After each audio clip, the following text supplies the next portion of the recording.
Morning everyone. আজকে হলো 13 তারিখ। 13 তারিখ না 12 তারিখ আমার ঠিক মনে নেই। তো মিডলে আমার বিয়ে হয়ে গেছে। 5 তারিখ আমার বিয়ের ডেট ছিল। আমি ভেবেছিলাম প্রচুর ভিডিও করব, কিন্তু বিশ্বাস করো বিয়ে এমন একটা জিনিস আর এত বড় হেডেক যে আমি একটা ছোট ক্লিপসও নিতে পারিনি। তো জানি না আমি কি দেখাবো তোমাদের। তো দেখছি বিয়ের পর কি কি দেখানো যায়, তোমাদের সাথে কি কি ভিডিও তোমাদের কাছে আমি আনতে পারি। তো চেষ্টা করছি এইটুকুনি আপডেট দেওয়ার জন্য ছোট্ট ভিডিওটা করলাম। আর এটা হলো আমার শ্বশুরবাড়ি। আপাতত আমি এরমভাবে দেখালাম, পরে একটা হোম ট্যুর কি রুম ট্যুর দিয়ে দেবো, ঠিক আছে? তো চলো টাটা।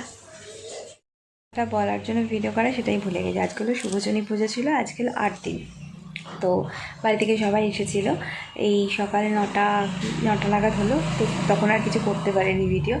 আর সবাইকে আলতা সিঁদুর পরা থেকে আমার সারা মুখের অবস্থা, হাত পুরো লাল হয়ে গেছে। তো চলো দেখি আর কিছু শেয়ার করা যায় কিনা আজকে।